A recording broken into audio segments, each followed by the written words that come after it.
So if you've been following my video channel, you've been seeing me play a lot of the PRS Silver Sky. So I thought I'd take a detour from my normal instructional content and talk about this guitar today. So I have been a Fender lover for the last 20 years. Primarily been a Strat guy, dabbled with the Telecaster, went through a Tele phase for a little bit. Just fell in love with single coil pickups. Eric Johnson initially drew me there, followed by Scott Henderson and Richie Kotzen, Stevie Ray.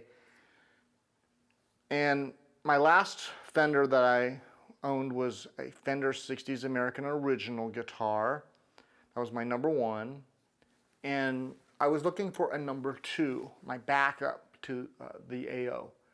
So I've owned a lot of Mexican Strats in the past, and the PRS SE version of this Silver Sky had just come out. So I thought I'll buy something different. And besides, PRS's quality is really well renowned for the SE guitars. So I bought this thing. And by the way, the truss rod cover I've replaced. It's like a $5 purchase online. I just like the aesthetics. So if it doesn't look up there like the SE, that's why. But you can see it says SE right here. So, but functionally, the other truss rod cover's fine. I just think this looks a little better. But this is the SE I bought, and I loved it. After the honeymoon wore off with this guitar, I was finding that, man, I'm favoring the tone of this guitar and maybe the setup or the feel. I can't quite place that over. I was favoring those two elements over the Fender. So much so that I said, well, if I'm digging the PRS SE, I'd really probably love the core. So I sold the Fender and I bought the core. So that's this silver one, this tungsten one, is what they call it, that you see on my channel all the time. To be honest, the differences between this core and the SE, they're relatively small. You can read the spec differences online, but just in terms of my experience, in a blind test, I'm not sure I could tell the difference in terms of feel between the two guitars. I can tell the difference in tone a little bit because the SE's pickups are a little hotter compared to the core, at least according to the, at least when compared to the 2021 core, because they've made changes to the cores since they came out in 17 or 18. But that's a giveaway for me. It's not even necessarily a better or a worse thing. But really, in a blind test, the differences are hard to tell the difference. Maybe this core feels a little better. I mean, the back of the neck is got some sort of lacquer on it, or not sticky, so it's like satin, I think. And I can feel that over. This has got a drier feel, so that's a giveaway as well. But the guitars are very similar in terms of the SE or the core. So if you're picky and obsessive, buy the core. If you're needing to save money, you're not missing much to have the SE. You really aren't. So these are fantastic guitars. But again, short of giving you a full review, I just wanted to talk about the two big game changers for me, or the two big advantages that I saw between this and most Fenders I've owned that caused me to flip. And the first thing was the pickups.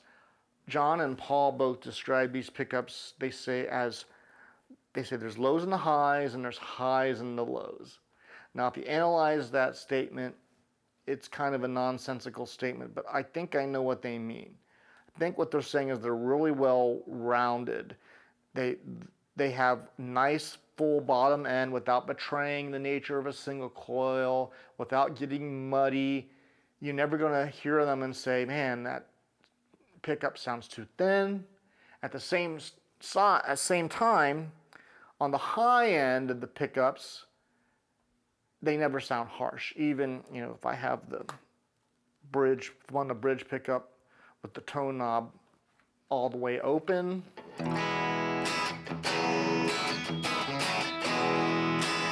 Now, that's a little bright for me, and I would normally play country with that type of tone.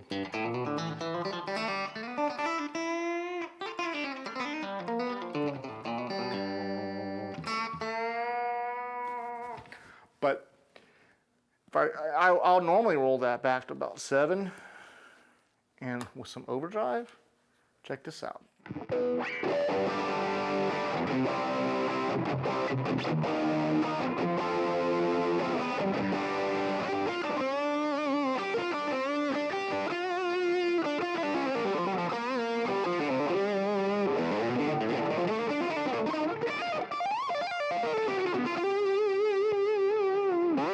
So every position really sounds good, and that's rare, in my opinion, in most pickups settings on a Strat style guitar I found. But even the middle position has, it sounds Tele-esque also, but reminds me a little bit of the middle position of a Tele.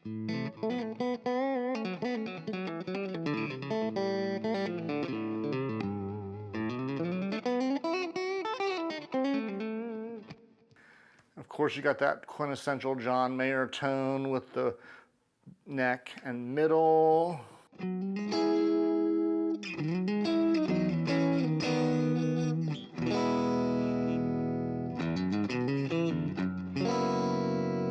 The neck pickup, that's glorious Stratland.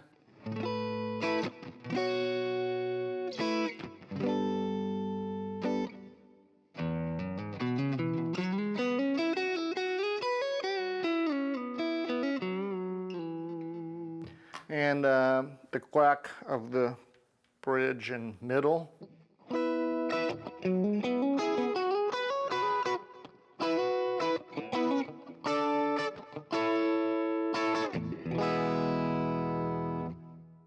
Could I have found these pickups and put them in my Fender? Well, they make clones of these. I don't know how accurate they are, but PRS does not sell them. But why bother going through that tone chase when I found them in this guitar? But yeah, there are lots of aftermarket pickups, and maybe I could find some others that I like just as well, if not better, but I've already found some I love, so it made sense for me to just go ahead and get the Silver Sky from that angle alone.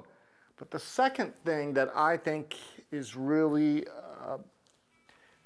an improvement is the PRS take on the traditional tremolo. In fact, even before the Silver Sky came out, I always said to myself that just the traditional or the standard PRS tremolo design is, if you wanted something that wasn't a Floyd Rose and wasn't a Bigsby, they were hard to beat. And then they just kind of took that design and applied it to making it look a little more vintage, right? But the reason I feel that way is because, number one, it's a pop-in design, and there's a set screw back here that allowed me to adjust the tension so that this is, for my taste, I want it so when I let go of it, it stays in position. And there's no tension screw that's at risk when you're threading this in or popping it out for it to pop out of the cavity. Finally, the fact that I never get cluttered by the controls when I'm adjusting this tremolo. I'm never at risk of bumping the pickup selector or finding myself fighting with the placement of the volume knob. I don't know how much that's because of the height or the angle of this tremolo, but they've really nailed that. So those are my two big reasons that I jumped to the Silver Sky. Everything else, it's great. I love the feel of the neck, but you can get those features on a Fender. One thing nice about the Silver Sky you don't get on many Fenders is the lack of a big block here. It's the carve on the neck joint. But be honest, I never complained about a traditional block on a fender.